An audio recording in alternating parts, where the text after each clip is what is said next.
ভোরের কাগজের সম্পাদক শ্যামল দত্ত স্বধর্মের মধ্যেও লুটপাট চালিয়েছেন। হিন্দু ধর্মাবলম্বীদের বিভিন্ন উপাসনালয় ও দানের সম্পদ দেখভালকারী ঐতিহ্যবাহী সীতাকুণ্ড শ্রাইন কমিটির কবজায় নিয়ে আত্মসাৎ করেন কোটি কোটি টাকা। এ কাজে তাকে সহায়তা করেন আরও 2 সাংবাদিক। তাদের অপকর্মে চরম ক্ষুব্ধ হিন্দু সম্প্রদায়ের স্থানীয় মানুষ। বিভিন্ন নথি বিশ্লেষণ করে জানা গেছে, চট্টগ্রামের বিভিন্ন এলাকায় হিন্দুদের স্মৃতি বিজড়িত স্থান, সম্পত্তি, ধাম ও মন্দির আছে। এসব স্থাপনা ও সম্পদ দেখভাল করার জন্য 1911 সালে ভারতের সুপ্রিম কোর্টের অর্ডিন্যান্স অনুসারে গঠন করা হয় সীতাকুণ্ড শ্রাইন কমিটি। ওই সময় একটি গঠনতন্ত্র বা স্কিমও গঠন করে দেয়া হয়। স্বাধীনতার পর থেকে এটি বাংলাদেশ সুপ্রিম কোর্টের আদেশ অনুযায়ী পরিচালিত হচ্ছিল। পরবর্তী সময় স্থানীয় হিন্দু নেতাদের দিয়ে একটি কমিটি করে তার জেলা প্রশাসক ও জজের তত্ত্বাবধানে রাখা হয়। এই কমিটি মূলত সীতাকুণ্ড, ফটিকছড়ি ও কক্সবাজারের মহেশখালীতে থাকা শত শত একর জমি ও মঠ মন্দির, আশ্রম রক্ষণাবেক্ষণ করে। শ্রাইনের দায়িত্বে ছিলেন সভাপতি হিসেবে সাধনময় ভট্টাচার্য ও সাধারণ সম্পাদক অ্যাডভোকেট সুখময় চক্রবর্তী। তারা দুজন 32 বছর ধরে এ কমিটি পরিচালনা করছিলেন। তবে তারা নিজেরা দ্বন্দ্বে জড়িয়ে যাওয়ায় শ্রাইনের কাজে স্থবিরতা দেখা দেয়। 2023 সালের শুরুর দিকে সীতাকুণ্ড শ্রাইনের শত শত কোটি টাকার সম্পত্তির ওপর কুনজর পড়েছিল হিন্দুদের বিতর্কিত উগ্রবাদী সংগঠন ইসকনের সঙ্গে জড়িত স্থানীয় 2 সাংবাদিক সৌমিত্র চক্রবর্তী ও কৃষ্ণচন্দ্র দাস এবং অ্যাডভোকেট চন্দন দাসের। পরবর্তীতে এ কাজে সিদ্ধহস্ত শ্যামল দত্তের শরণাপন্ন হন সৌমিত্র চক্রবর্তী ও কৃষ্ণ দাস। তাদের কৌশলের কথা শুনে আগ্রহ দেখান শেখ হাসিনার ফ্যাসিবাদ কায়েমের অন্যতম সহযোগী ভোরের কাগজ সম্পাদক। শ্রাইন কমিটি কবজা করতে তৎকালীন প্রধানমন্ত্রী শেখ হাসিনার কাছে যান শ্যামল দত্ত। সরকার প্রধানকে দিয়ে ফোন করান সীতাকুণ্ডের প্রশাসন ও জনপ্রতিনিধিদের।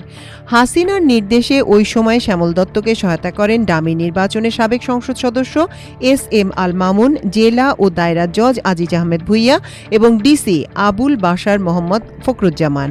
তারা বিতর্কিত ও অগ্রহণযোগ্য ব্যক্তি এবং আওয়ামী লীগের নেতাকর্মীদের দিয়ে কমিটি ঢেলে সাজান। গত বছর 14 জানুয়ারি শ্যামল দত্ত সভাপতি ও চট্টগ্রাম জেলা আইনজীবী সমিতির সাবেক সভাপতি চন্দন দাসকে সাধারণ সম্পাদক করে সীতাকুণ্ড শ্রাইন কমিটি গঠন করা হয়। এতে সিনিয়র অপূর্ব ভট্টাচার্য ও তাপস রক্ষিতকে সহসভাপতি, প্রণব কুমার দে ও সৌমিত্র চক্রবর্তীকে সহ সম্পাদক এবং কৃষ্ণ দাসকে করা হয় সদস্য। কমিটিতে নতুন করে পদ নেওয়া সাংবাদিক কৃষ্ণ দাস এলাকায় বিভিন্ন বিতর্কিত কর্মকাণ্ডের জন্য ব্যাপকভাবে নিন্দিত। তবে সম্প্রতি ভারতীয়রা প্রস্তাব করলেও বাংলাদেশ বন্যায় ভেসে যাবে বলে মন্তব্য করে সমালোচনার ঝড় তোলেন তিনি। এছাড়া সাংবাদিক সৌমিত্রের বাবা-মা কলকাতায় থাকেন। তিনি জন্মস্থান হিসেবে মিরসরাই দাবি করলেও পড়াশোনা করেছেন কলকাতায়। মিরসরাইয়ে বাড়ি থাকার কথা বললেও সেখানে কেউ থাকেন না। তিনি সীতাকুণ্ড সদরের বড়বাজার এলাকায় শ্রাইনের কয়েক কোটি টাকার জায়গা দখল করে আলিশান বাড়ি নির্মাণ করেছেন। শ্রাইন সূত্র জানায়, সাধারণ সম্পাদক চন্দন দাস অ্যাডভোকেট আলিফ হত্যার ঘটনায় আদালত এলাকায় ভাঙচুরের ঘটনায় দায়ের করা মামলার 78 নম্বর আসামি। যুগ্ম সম্পাদক প্রণব কুমার দে মহেশখালীর সাবেক প্যানেল মেয়র এবং বহু মামলার পলাতক আসামি। আওয়ামী লীগের নেতা ও রাউজানের সাবেক প্যানেল মেয়র অ্যাডভোকেট সমীর দাসও পলাতক। শুধু তাই নয়, আলিফ হত্যার আসামি ইসকনের চিন্ময় কৃষ্ণ দাসের প্রধান আইনজীবী অপূর্ব ভট্টাচার্য, মিরসরাই উপজেলা আওয়ামী লীগ থেকে ভাইস চেয়ারম্যান পদে নির্বাচন করা উত্তম শর্মাও পলাতক। তিনি জালিয়াতি করে বাংলাদেশ সেবা শ্রম নামে একটি সংগঠনের ভুয়া প্যাড দিয়ে শ্রাইন কমিটিতে ঢোকেন।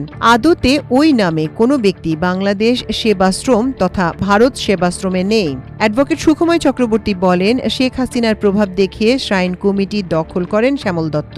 শ্রাইনের নামে কৃষি ব্যাংক ও সোনালী ব্যাংকে জমানো 3 কোটি টাকার বেশি তুলে আত্মসাৎ করেছে এই কমিটি। সীতাকুণ্ডের ঢাকা চট্টগ্রাম মহাসড়কের জন্য অধিগ্রহণ করা জায়গার জন্য আরও 1,95,00,000 টাকা দিয়েছিল সরকার। সেই অর্থ হজম করেছে কমিটি। সীতাকুণ্ডের আস্তান বাড়ি এলাকায় শ্রাইনের 18 লাখ টাকার গাছ বিক্রি করলেও সে অর্থের কোনো হিসাব নেই। সীতাকুণ্ডের চন্দ্রনাথ ধামে প্রতি বছর শিব চতুর্দশী মেলায় দেশ বিদেশের লাখ লাখ ভক্ত পুণ্যার্থী সমাগম হয়। সেখানে অবস্থিত লোকনাথ মন্দির, শম্ভুনাথ মন্দির, ভোলাগিরি মন্দির সহ শতাধিক মন্দির আছে। এসব ধর্মীয় উপাসনালয়ে প্রচুর অর্থ দান করেন ভক্ত পুণ্যার্থীরা। গত বছরের মেলা থেকে প্রায় ২০ লাখ টাকা আয় হয়েছিল এবং দান বাবদ আরও ৫০ লক্ষাধিক টাকা উঠেছিল, যার কোনো হিসেব নেই। সীতাকুণ্ড মেলা কমিটির সাবেক সাধারণ সম্পাদক পলাশ চৌধুরী বলেন, শ্রাইন কমিটির সভাপতি, সম্পাদক সহ ৭ জন বিভিন্ন মামলার আসামি এবং অনেকেই পলাতক। সাংবাদিক সৌমিত্র চক্রবর্তী ও কৃষ্ণ দাসকে সীতাকুণ্ডের স্থায়ী বাসিন্দা না হলেও কমিটিতে পদ নিয়েছেন। শ্রাইন কমিটির স্কিম অনুযায়ী জন্মসূত্রেই সীতাকুণ্ডের বাসিন্দা হতে হবে। শ্রাইন কমিটি সংশ্লিষ্ট শিমুল মণ্ডল বলেন, শ্যামল দত্ত, সৌমিত্র, কৃষ্ণ, চন্দন রায় মুখ্য, অন্যরা তাদের হাতের পুতুল। ২২ জনের কমিটিতে প্রায় সবাই আওয়ামী লীগ ও বর্তমানে পলাতক আসামি।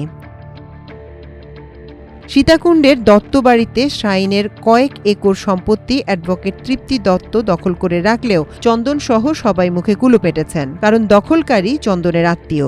শিক্ষক ও শ্রাইন সংশ্লিষ্ট প্রবীণ ব্যক্তিত্ব প্রবীর চৌধুরী বলেন, কমিটিতে ২ জনকে কোঅপ্ট সদস্য করা হয়। তারা সুপরিচিত হতে হবে সারা দেশে, কিন্তু স্কিম অনুযায়ী তারা গুরুত্বপূর্ণ পদে বসতে পারবেন না। তাদের একজন একেবারেই অপরিচিত মিরসরাইয়ের বাসিন্দা অনিল পাল আর অন্যজন শ্যামল দত্ত। তাদের মধ্যে শ্যামল দত্ত কোঅপ্ট সদস্য ছাড়াও সভাপতি হয়েছেন। তারা সবাই মিলে বেপরোয়া দুর্নীতি ও লুটপাট করছেন। এছাড়া এই কমিটিকে ইসকনের আঁতুর ঘর বানানো হয়েছে।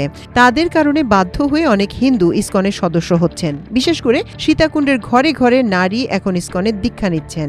সীতাকুণ্ড থানার পূজা কমিটির সভাপতি অমলেন্দু কনক বলেন, শ্রাইন কমিটির লুটপাট ও তাদের পালিয়ে বেড়ানোর কারণে এটি নিষ্ক্রিয় হয়ে পড়েছে। কোনো কার্যক্রম নেই বললেই চলে। কমিটি দখল ও লুটপাটের অভিযোগের বিষয়ে শ্রাইন কমিটির সাধারণ সম্পাদক অ্যাডভোকেট চন্দন দাস বলেন, কমিটি গঠনে কোনো নিয়ম লঙ্ঘন হয়নি। সুখময় চক্রবর্তী সহ একটি চক্র শ্রাইন কমিটি এবং আমার বিরুদ্ধে ষড়যন্ত্র করছে। তাদের পক্ষ থেকে যত অভিযোগ করেছে সবই মিথ্যা। তবে ২ সাংবাদিককে বেআইনিভাবে সদস্য ও সহ সম্পাদক করার বিষয়ে জানতে চাইলে তিনি এড়িয়ে যান। এ সময় তিনি শ্যামল দত্তের পক্ষে সাফাইও গান। অভিযোগের বিষয়ে জানতে চাইলে সৌমিত্র চক্রবর্তীর মোবাইল ফোনে একাধিকবার কল দিলেও তিনি রিসিভ করেননি। বিতর্কিত শ্রাইন কমিটির বিষয়ে জানতে চাইলে চট্টগ্রাম ডিসি ফরিদা খানম বলেন, এ কমিটি ৫ বছরের জন্য হয়, কেবল ২ বছর অতিবাহিত হয়েছে। এ বিষয়ে প্রশাসক হিসেবে ডিস্ট্রিক্ট জজ কাজ করেন। কমিটির ব্যাপারে বিস্তারিত তিনি বলতে পারবেন। ডিস্ট্রিক্ট জজ নুরুল ইসলামের কাছে জানতে চাইলে তিনি বলেন, তিনি ২ দিন আগে বিচারপতি হয়েছেন। বর্তমানে শ্রাইন কমিটির দায়িত্বে আছেন ডিস্ট্রিক্ট জজ মোশাররফ হোসেন। ডিস্ট্রিক্ট জজ মোশাররফ হোসেনের কাছে জানতে চাইলে তিনি বলেন, আমি ২ দিনের জন্য দায়িত্বপ্রাপ্ত, এ বিষয়ে কিছু বলতে পারবো না। ২ দিন পর হারুনুর রশিদ ডিস্ট্রিক্ট জজ হিসেবে আসবেন, তার সঙ্গে কথা বলবেন। এভাবে একে অন্যের দায় কাঁধে চাপিয়ে বিতর্কিত শ্রাইন কমিটির অনিয়ম দুর্নীতি নিয়ে মন্তব্য করতে কেউই রাজি হচ্ছেন না।